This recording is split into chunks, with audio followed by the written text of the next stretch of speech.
নতুন রাষ্ট্রপতির বিষয়ে সিদ্ধান্ত দলীয় ফোরামে ফখরুল, চূড়ান্ত হবে পরবর্তী সংসদ অধিবেশনে আইনমন্ত্রী। সব বাধা পেরিয়ে এগিয়ে যাবে দেশ, প্রধানমন্ত্রী। পোশাকের পর সেমিকন্ডাক্টর শিল্প হতে পারে সম্ভাবনাময় খাত।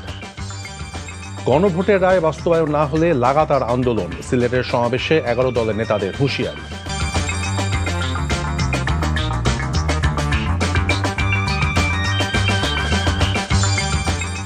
আসসালামু আলাইকুম, মির তৌফিক হোসেন স্বাগত জানাচ্ছি এনটিভির রাতের খবরে। দেখছিলেন আই গ্যাস ইউনাইটেড শিরোনাম, এবার বলছি পুরো খবর। জাতীয় সংসদের স্পিকার হাফিজউদ্দিন আহমদকে অস্থায়ী রাষ্ট্রপতি ঘোষণা করে আজ গেজেট প্রকাশ করা হয়েছে। পরবর্তী রাষ্ট্রপতি নির্বাচিত না হওয়া পর্যন্ত দায়িত্বে থাকবেন তিনি। এদিকে স্থানীয় সরকার মন্ত্রী এবং বিএনপি মহাসচিব মির্জা ফখরুল ইসলাম আলমগীর বলেছেন, দলীয় ফোরামের বৈঠকের পর রাষ্ট্রপতি পদে প্রার্থী চূড়ান্ত করা হবে। আর আইনমন্ত্রী মোহাম্মদ আসাদুজ্জামান জানিয়েছেন, বিশেষ অধিবেশন নয়, সংসদের পরবর্তী অধিবেশনেই রাষ্ট্রপতি নির্বাচন হবে। বগুড়া এবং ঢাকায় আলাদা অনুষ্ঠানে তারা এসব কথা বলেন। রিপোর্ট করছেন জাহিদ রহমান।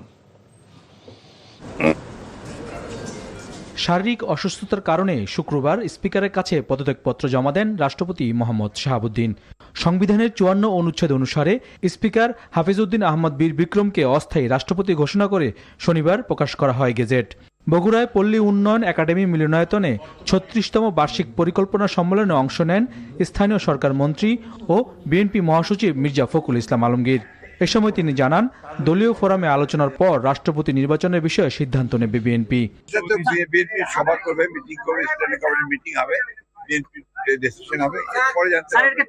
দলের ভিতরে থেকে হবে না বাইরে থেকে হবে আপনাকে বলতে পারবো না, কারণ আমাদের কোনো মিটিংই হয়নি। সংবিধান অনুযায়ী যে সমস্ত নিয়ম আছে সেগুলো মেনে দল যা সিদ্ধান্ত নেবে সেটাই হবে চূড়ান্ত। এদিকে রাজধানীর সিডাপ মিলনায়তনে মানবাধিকার সংগঠন অধিকার আয়োজিত আলোচনা সভায় আইনমন্ত্রী মোহাম্মদ আসাদুজ্জামান বলেন, সরকারের গত 5 মাসে বিচার বহির্ভূত হত্যা শূন্যের কোটায় নেমে এসেছে। কথা বলেন পরবর্তী রাষ্ট্রপতি নির্বাচন নিয়েও। 24শে জুলাই, আগস্ট, সেপ্টেম্বর, অক্টোবর, 24শে অক্টোবর পর্যন্ত আমাদের হাতে সময় আছে। সুতরাং বিশেষ অধিবেশন ডাকার মতো কোনো পরিস্থিতি এখন তৈরি হয়নি। যেহেতু 60 দিনের মধ্যে আমাদের 15 জুলাই থেকে 60 দিনের মধ্যে আমাদের পরবর্তী অধিবেশন হওয়ার কথা সাংবিধানিকভাবে, আশা করি সেই অধিবেশনেই এটা নিষ্পত্তি করা সম্ভব হবে। রাজধানীর শেরেবাংলা নগর জিয়া উদ্যানে রাষ্ট্রায়ত্ত 12 প্রতিষ্ঠানে নবনিযুক্ত চেয়ারম্যানদের নিয়ে শহীদ রাষ্ট্রপতি জিয়াউর রহমান ও সাবেক প্রধানমন্ত্রী মরহুমা বেগম খালেদা জিয়ার সমাধিতে শ্রদ্ধা জানান বিএনপির সিনিয়র যুগ্ম মহাসচিব রুহুল কবির রিজভী। সদ্য সাবেক রাষ্ট্রপতির বিচারে বিভিন্ন রাজনৈতিক দলের দাবির বিষয়ে বিএনপির অবস্থান দলীয় ফোরামের সিদ্ধান্তের উপর নির্ভর করে বলে জানান তিনি। উচ্চতর নীতি নির্ধারণী ফোরাম আছে, নির্বাহী কমিটি আছে। Zahid Rahman, NTV news, Dhaka. প্রধানমন্ত্রী তারেক রহমান বলেছেন, সেমিকন্ডাক্টর শিল্পকে কাঙ্ক্ষিত লক্ষ্যে পৌঁছে দিতে সম্ভব সব ধরনের সহায়তা করবে এই সরকার। সকালে রাজধানী নব থিয়েটারে national semiconductor symposium and BEAR সামিটের উদ্বোধনী ভাষণে এই আশ্বাস দেন তিনি।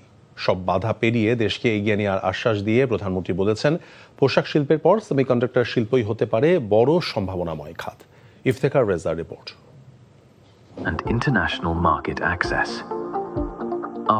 ইলেকট্রনিক চিপ তৈরিতে ব্যবহৃত সেমিকন্ডাক্টর এবং বায়োটেকনোলজি, ইলেকট্রনিক, AI ও রোবোটিক্স, BEAR বিষয়ে 2 দিনব্যাপী এই সম্মেলনে প্রধান অতিথির ভাষণ দেন প্রধানমন্ত্রী তারেক রহমান। অনুষ্ঠানে দেওয়া বক্তব্যে প্রধানমন্ত্রী বলেন, 2030 সালের মধ্যে $1 ট্রিলিয়ন বাজারে প্রবেশ করবে সেমিকন্ডাক্টর। এই বাজারে প্রবেশ হতে পারে বাংলাদেশের জন্য সম্ভাবনার। মার্কেটে প্রবেশ করার জন্য বাংলাদেশের সামনে একটা অপার সম্ভাবনা এবং সুযোগ বিদ্যমান। আমি দৃঢ়ভাবে আশা করি 2030 সালের মধ্যে সেমিকন্ডাক্টর শিল্প থেকে রফতানি আয়ের যে লক্ষ্যমাত্রা নির্ধারণ করা হয়েছে, ইনশাল্লাহ বাংলাদেশ সেটা পূরণ করতে সক্ষম হবে। আপনাদের সেই অদম্য ইচ্ছাকে কাঙ্ক্ষিত লক্ষ্যে পৌঁছে দেবার জন্য সাধ্য এবং সামর্থ্যের সবটুকু দিয়ে ইনশাল্লাহ বর্তমান সরকার আপনাদের পাশে রয়েছে এবং থাকবে। তারেক রহমান বলেন, সেমিকন্ডাক্টর খাতকে জাতীয় অগ্রাধিকার ভিত্তিক খাত হিসেবে বিবেচনা করছে সরকার। জানান, চলতি বাজেটে সেমিকন্ডাক্টর উৎপাদনে কাঁচামাল আমদানিতে শুল্ক প্রত্যাহার করা হয়েছে। আমরা চেষ্টা করেছি এই সেক্টরকে কিভাবে সামনে এগিয়ে নিয়ে যায়, তার জন্য আমরা কতগুলো পদক্ষেপ গ্রহণ করেছি। বিশেষ করে এই বাজেটে সেমিকন্ডাক্টর শিল্প তৈরির সকল কাঁচামালের উপরে সব ধরনের ট্যাক্স বা শুল্ক প্রত্যাহার করা হয়েছে। আমাদের মেধাবী, তারুণ্য, দক্ষ এবং উদ্যমী জনশক্তির উদ্ভাবনী শক্তির উপরে ভর করে পোশাক শিল্পের পরে, যেটি আমি দৃঢ়ভাবে বিশ্বাস করি, পোশাক শিল্পের পরে সেমিকন্ডাক্টর শিল্পই হতে পারে বাংলাদেশের জন্য আরেকটি সম্ভাবনায় অর্থনৈতিক গন্তব্য। প্রধানমন্ত্রী বলেন, বিএনপি সরকার স্বনির্ভর, প্রযুক্তি নির্ভর ও মেধাভিত্তিক দেশ গড়তে চায়। National Iftekhar Reza, NTV news, Dhaka. প্রধানমন্ত্রী তারেক রহমানের সঙ্গে সৌজন্য সাক্ষাৎ করেছেন নবনিযুক্ত নৌবাহিনী প্রধান ভাইস অ্যাডমিরাল খন্দকার মেজবা-উল আজিম। শনিবার প্রধানমন্ত্রীর কার্যালয়ে সাক্ষাৎকালে দেশের সামুদ্রিক নিরাপত্তা, নৌবাহিনীর পেশাগত সক্ষমতা বৃদ্ধি এবং আধুনিকায়ন বিষয়ে মত বিনিময় হয়। প্রধানমন্ত্রী নৌবাহিনীর পেশাদারিত্ব এবং দেশের সার্বভৌমত্ব রক্ষায় বাহিনীর গুরুত্বপূর্ণ ভূমিকার প্রশংসা করেন। নবনিযুক্ত নৌবাহিনী প্রধানের সফলতা কামনা করেন সরকার প্রধান। নৌবাহিনী প্রধানও প্রধানমন্ত্রীর প্রতি কৃতজ্ঞতা প্রকাশ করেন।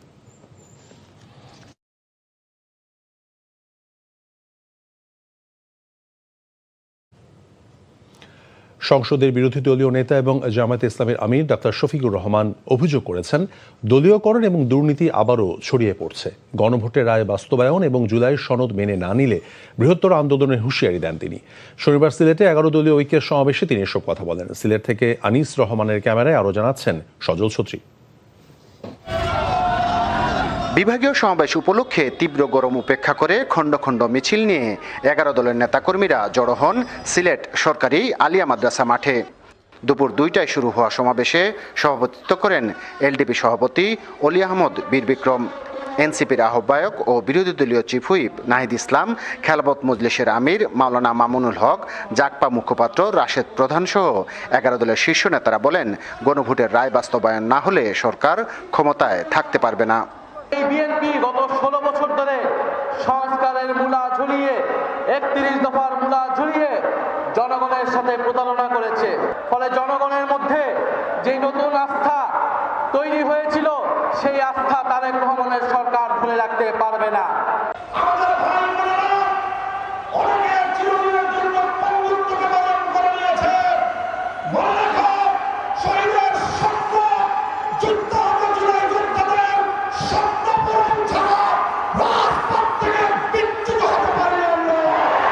সমাবেশের প্রধান অতিথি বিরোধী দলীয় নেতা ডাক্তার শফিকুর রহমান বলেন, রাষ্ট্রের বিভিন্ন ক্ষেত্রে দলীয়করণ ও দুর্নীতির বিস্তার ঘটছে।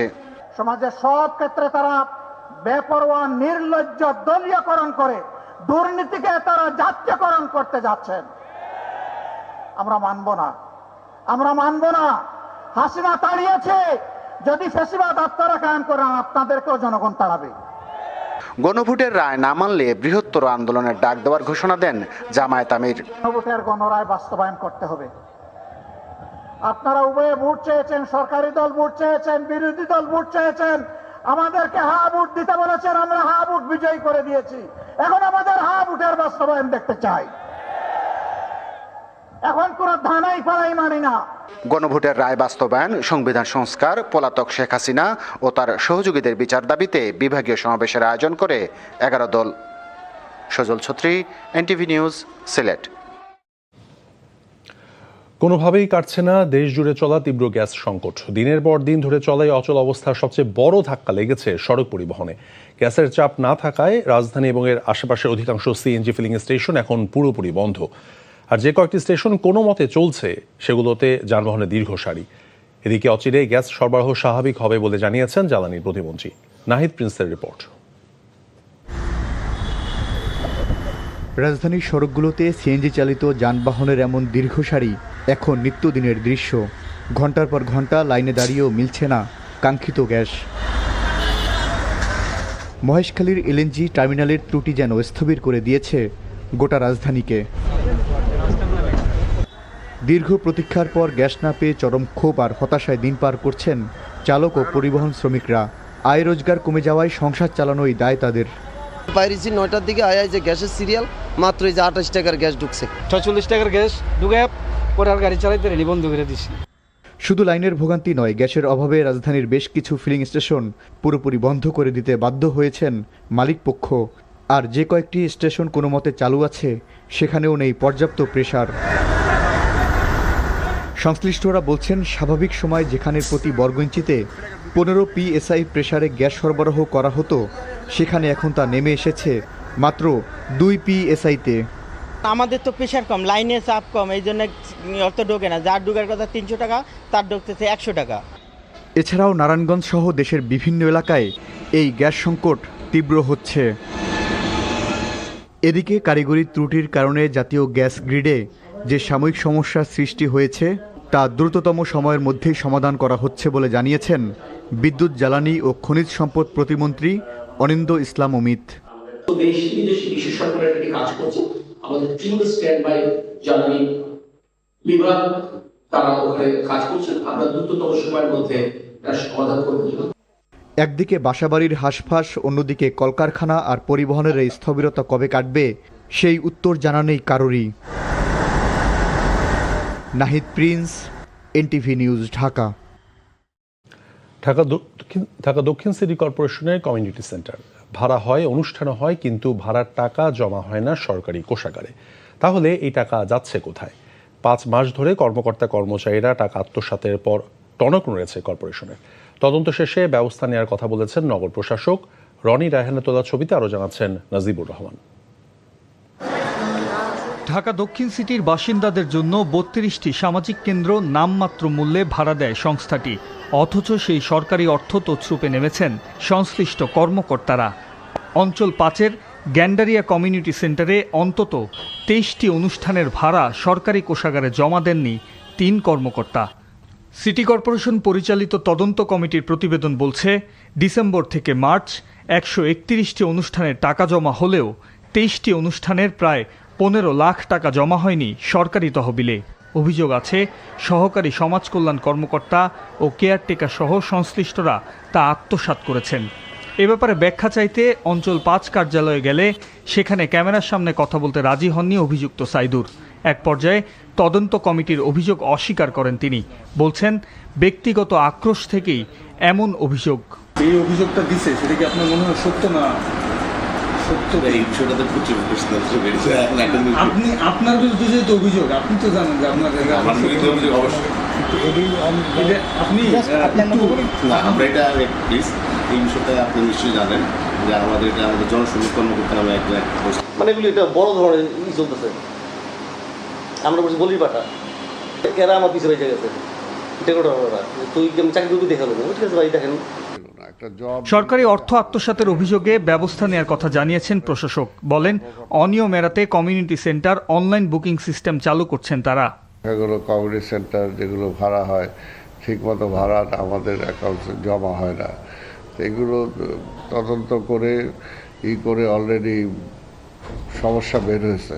অলরেডি আমি একটা ব্যবস্থা গ্রহণ করেছি যে আগে হ্যান্ড টু হ্যান্ড করতো, ওইটাকে আমরা অনলাইন বিভিন্ন কমিউনিটি সেন্টারগুলো বুকিং অনলাইনে করার জন্য চেষ্টা করছি, যাতে এখানে আর কোনো হাতে কোনো ক্যাশ না যায়।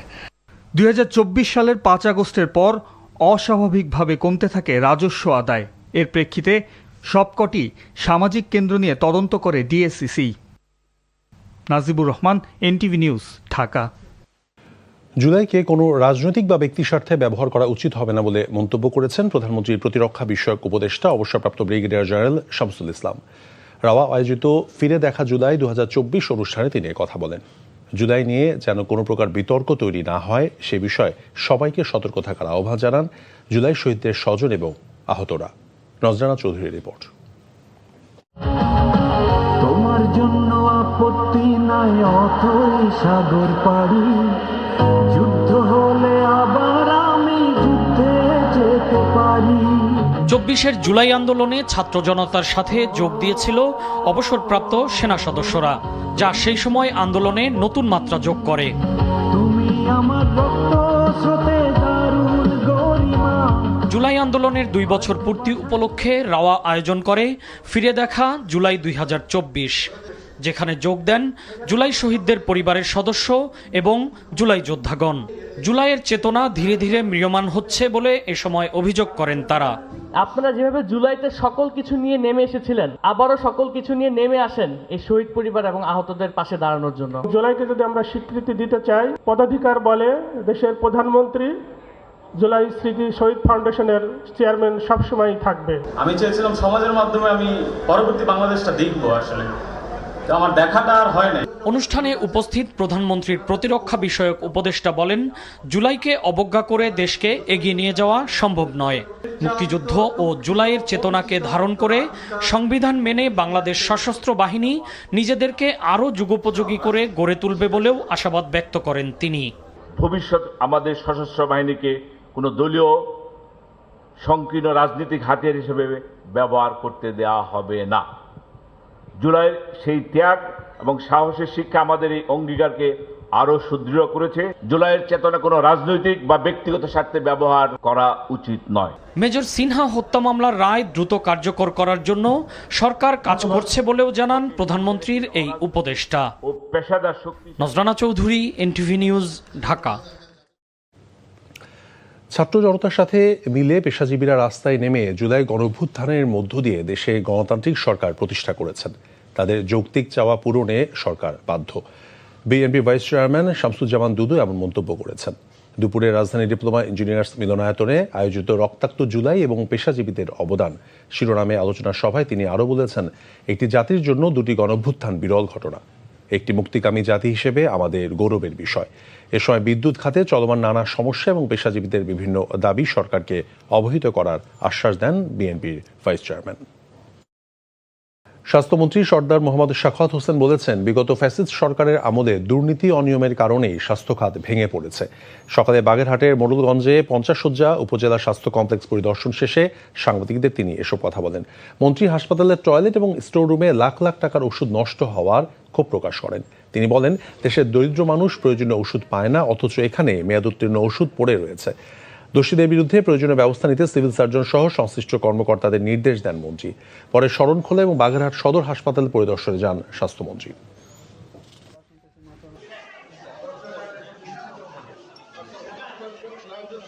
ডাক্তারের খুবই সংকট। 17 বছর ডাক্তার নিয়োগ হয়, আমরা 5টা ডাক্তার নিয়োগ করতে যাচ্ছি। আমরা কিছু ট্রেনিংও দেওয়াতে যাচ্ছি। ইনশাল্লাহ আমরা তো মাত্র 6 মাস হলো দায়িত্ব পেয়েছি। একটু ধৈর্য ধরেন, একটু সময় দেন, আমাদের রিক্রুটমেন্টটা শেষ হোক। এর ভিতরে যতটুকু চাহিদা দিতে পারি ইনশাল্লাহ শেষ করে দিয়ে দিতে পারি। আমরা স্বাস্থ্য সেবাকে জনগণের দুয়ারে পৌঁছাবো, এটা আমাদের পরিস্থিতি। এই হাসপাতাল আপনাদের প্রত্যেকটা উপজেলা হাসপাতাল 100 থেকে 50 থেকে 101 করে ফেলছি। অলরেডি আমরা পাস করে ফেলছি, কাজ শুরু হয়ে যাবে ইনশাল্লাহ। দিনাজপুর ও ঝিনাইদহ সীমান্ত দিয়ে 15 ভারতীয় নাগরিককে পুষিনের চেষ্টা করেছে বিএসএফ। বিজিবির প্রতিরোধে সে চেষ্টা ব্যর্থ হয়। দিনাজপুরে বিরামপুর উপজেলার বিজিবি কমান্ডার জানান, ভোরে সীমান্তের ওপারে ভারতীয় শ্রীরামপুর এলাকা দিয়ে পুষিনের চেষ্টা করে বিএসএফ। পরে বিজিবি এবং গ্রামবাসীর কঠোর বাধায় নিজের দেশের নাগরিকদের সরিয়ে নেয় বিএসএফ। এদিকে ঝিনাইদহের মহেশপুর সীমান্ত দিয়ে 6 জনকে পুষিনের চেষ্টা রুখে দিয়েছে বর্ডার গার্ড বাংলাদেশ। ভোরে উপজেলার সামন্ত সীমান্তে তাদের পুষিনের চেষ্টা চালায় বিএসএফ। জুলাই গণঅভ্যুত্থানের পর ছাত্রদের হাতে 2-3টি মন্ত্রণালয়ের দায়িত্ব দিয়ে জুলাইয়ের শক্তিকে দুর্বল করা হয়েছে বলে মন্তব্য করেছেন সমাজ কল্যাণ প্রতিমন্ত্রী ফারজানা শারমিন। শনিবার বিকেলে রাজধানীর একটি হোটেলে ওয়েলবিং বাংলাদেশ ফাউন্ডেশনের সেমিনার এবং ওভারথিংকিং ডিটক্স ব্লুপ্রিন্ট বইয়ের মোড়ক উন্মোচন অনুষ্ঠানে তিনি এসব কথা বলেন। মাদককে দেশের অন্যতম বড় সামাজিক সংকট উল্লেখ করে মাদকাসক্তি প্রতিরোধ এবং মানসিক স্বাস্থ্য রক্ষায় তরুণদের সচেতন করার তাগিদ দেন প্রতিমন্ত্রী। পাশাপাশি মাদক প্রতিরোধে পরিবার ভিত্তিক কাউন্সেলিং এর প্রয়োজনীয়তার কথা তুলে ধরেন প্রতিমন্ত্রী। কৃষি ব্যাংকের চেয়ারম্যান নুরুল আমিন সহ বিশিষ্টজনেরা সেমিনারে বক্তব্য দেন।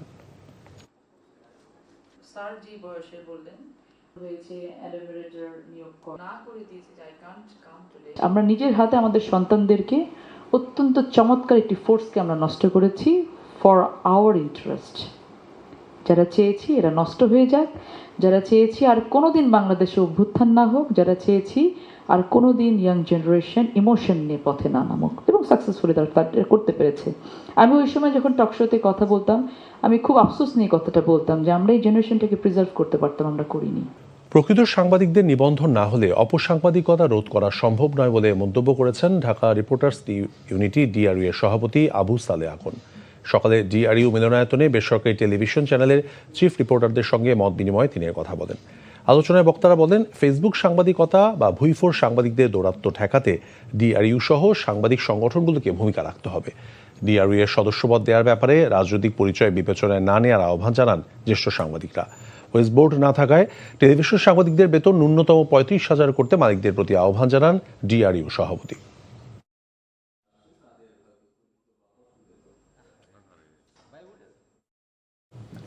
এনসিপির মুখ্য সমন্বয়ক নাসির উদ্দিন পাটোয়ারি বলেছেন, সদ্য বিদায়ী প্রেসিডেন্ট মোহাম্মদ শাহাবুদ্দিনকে গ্রেফতার করতে হবে, না করলে বুঝতে হবে সরকার আওয়ামী লীগের লাইনে চলা শুরু করেছে।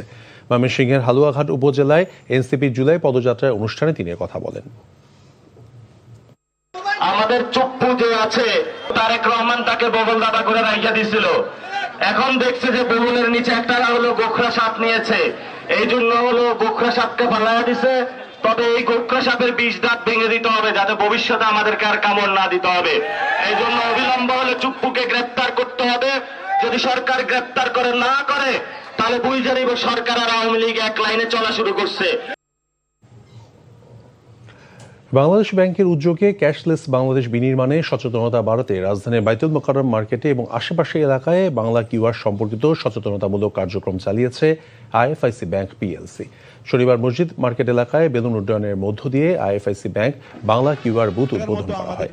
এরপর বের হওয়া একটি র্যালি বাইতুল মোকাররম মার্কেট প্রদক্ষিণ করে এবং লাইভ কিউআর পেমেন্টের মাধ্যমে ক্যাশলেস লেনদেনের সহজ, দ্রুত এবং নিরাপদ ব্যবহার সম্পর্কে ব্যবসায়ী এবং সাধারণ গ্রাহকদের অবহিত করা হয়। অনুষ্ঠানে উপস্থিত ছিলেন আইএফআইসি ব্যাংকের ব্যবস্থাপনা পরিচালক সৈয়দ মনসুর মোস্তফা। এছাড়া ব্যাংকের ঊর্ধ্বতন কর্মকর্তারা সেখানে উপস্থিত ছিলেন। মার্কেটের যে জানান দেওয়ার আপনারা চেষ্টা করছেন। মার্কিন যুক্তরাষ্ট্র যে অভিযোগে নতুন শুল্ক আরোপ করেছে তা ভিত্তিহীন বলে মন্তব্য করেছেন বাণিজ্য মন্ত্রী খন্দকার আব্দুল মুক্তাদির। সিলেটের শাহজালাল বিজ্ঞান ও প্রযুক্তি বিশ্ববিদ্যালয় অডিটোরিয়ামে রাইজ অ্যান্ড ইউরো কিডস স্কুলের বার্ষিক দিবস এবং স্নাতক অনুষ্ঠানে তিনি এসব কথা বলেন। মন্ত্রী বলেন, দেশে বর্তমানে ইউরিয়া সারের পর্যাপ্ত মজুদ রয়েছে, তাই সার সংকট বা সরবরাহ নিয়ে কৃষকের দুশ্চিন্তার কোনো কারণ নেই।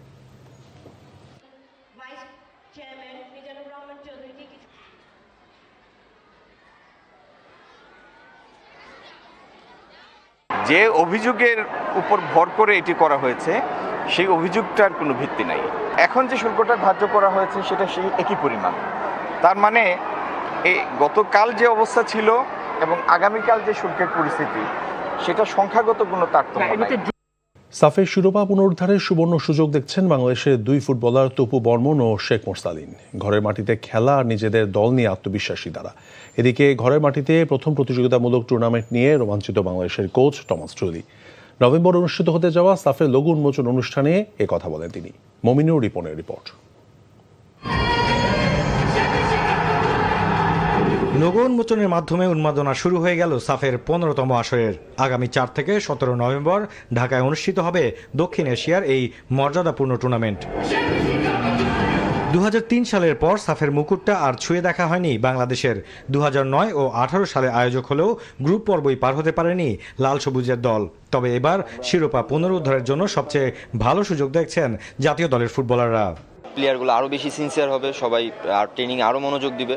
সো আমি মনে করি এটা আলটিমেটলি দেশের জন্য ভালো। আর আমরা আরও চেষ্টা করব, আমরা আরও কীভাবে ভালো করা যায়, নিজেকে ইমপ্রুভমেন্ট করার জন্য যেটা করতে আমরা সেটা করব এবং ইনশাল্লাহ আমরা সাফ এবার চ্যাম্পিয়ন হব। 23 বছর আগে আমরা কাপ জিতেছি, আসলে এটা আমাদের মনে হয় সবার মেইন টার্গেট এবং আমরা আসলে এই কাপটা জিততে চাই। কোচের দায়িত্ব নেওয়ার পর বাংলাদেশের ফুটবলের উন্মাদনা দেখে রোমাঞ্চ বেড়েই চলেছে টমাস ডুলির। বিশ্বকাপে যা দেখে রীতিমতো বিস্মিত তিনি। তাই প্রত্যাশার চাপ যে থাকছে তা ভালোই বুঝতে পারছেন বিশ্বকাপ খেলা এই কোচ। এতটুকু বলতে পারি, আমাদের সর্বোচ্চ চেষ্টা থাকবে। এদেশের ফুটবল প্রেম যে কাউকে বিস্মিত করবে, তবে কোচের জন্য এটা কঠিন কাজ। বিশ্বকাপের সময় বুঝেছি আমাদের উপর প্রত্যাশার চাপ থাকবেই। হোম কন্ডিশনে খেলা হওয়ায় সে চাপটা আরো বেশি। নেপালের বিরুদ্ধে ফিফার নিষেধাজ্ঞা থাকায় প্রতিযোগিতার দল চূড়ান্ত হয়নি।